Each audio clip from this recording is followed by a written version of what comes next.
I often talk about divine ecstasy being our birthright, and I do believe that it is our birthright just by being born.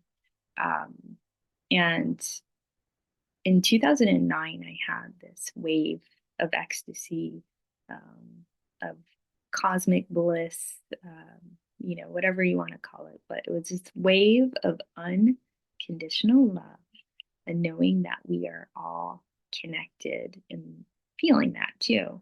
Um, all humans, all beings beyond Earth, plants, animals, all of it. So connected to nature and beyond, and to each other. And then forgiveness of myself and anyone else that I was holding in a place of resentment, anger, fear, or judgment. And then just that unconditional love for myself too. So for myself, for others, and knowing that this is available to all of us.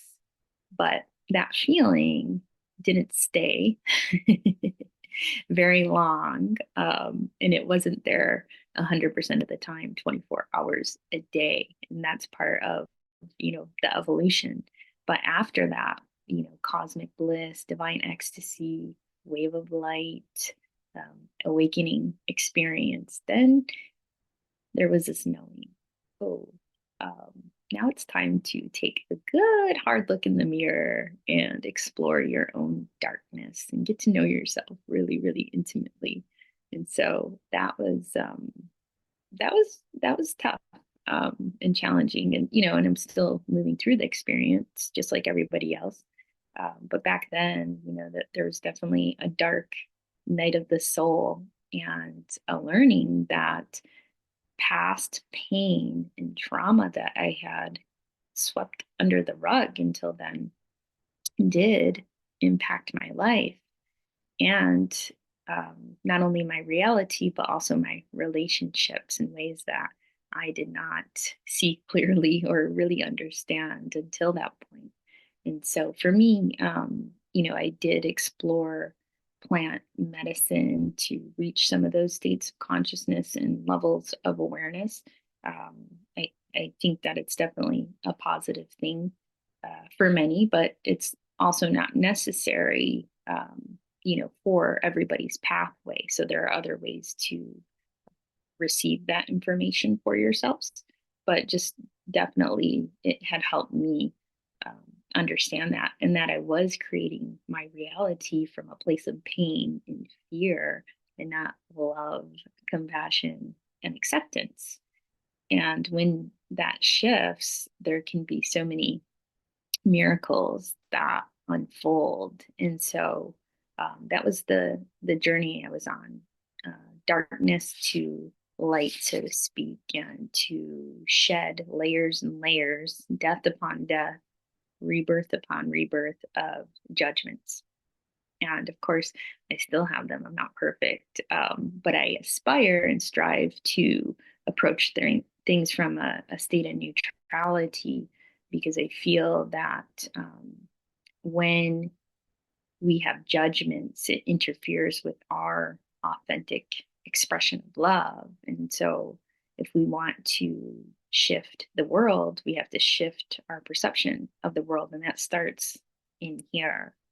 And that's not to say that there's agreement with everything that takes place out there. And it's not to say passivity. It's saying that, part of this pathway, part of this evolution, part of creating that change is to, go on your inner journey exploration or your hero's journey. But our DNA is evolving as we go through this process. So there's also a coded element of it, right? The coded event is what I call it. Um, but through that evolution, we can do really amazing things. We can heal illness. We can actually have like anti-cancer agents that are activated. All sorts of things that we wouldn't be able to do, uh, environments that we couldn't physically withstand now.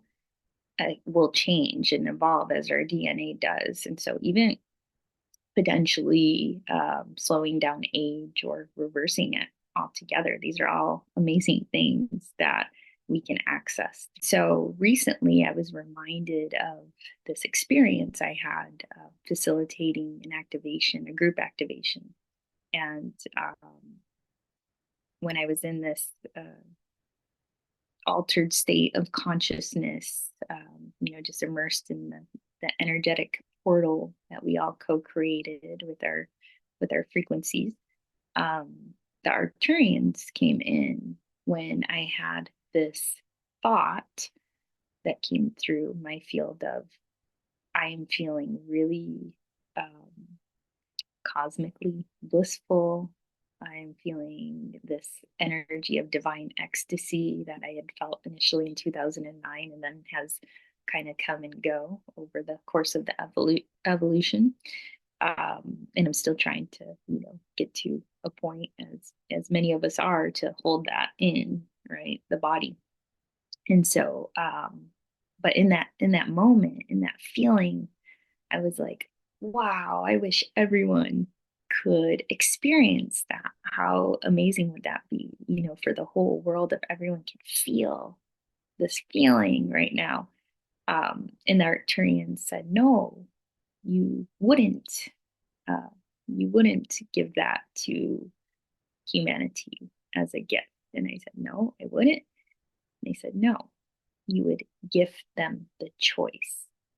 And I was like, oh, okay. So it's just a reminder that we have a choice, right? We can choose to work on enlightenment by ending suffering and going through this pathway. And so, yeah, it's just a good reminder that we have a choice in our evolution. So I hope you are choosing self-love and compassion, because to arrive there and to get to a place of that non-judgment, we have to know our own darkness and then love ourselves completely, all of it, all of the things.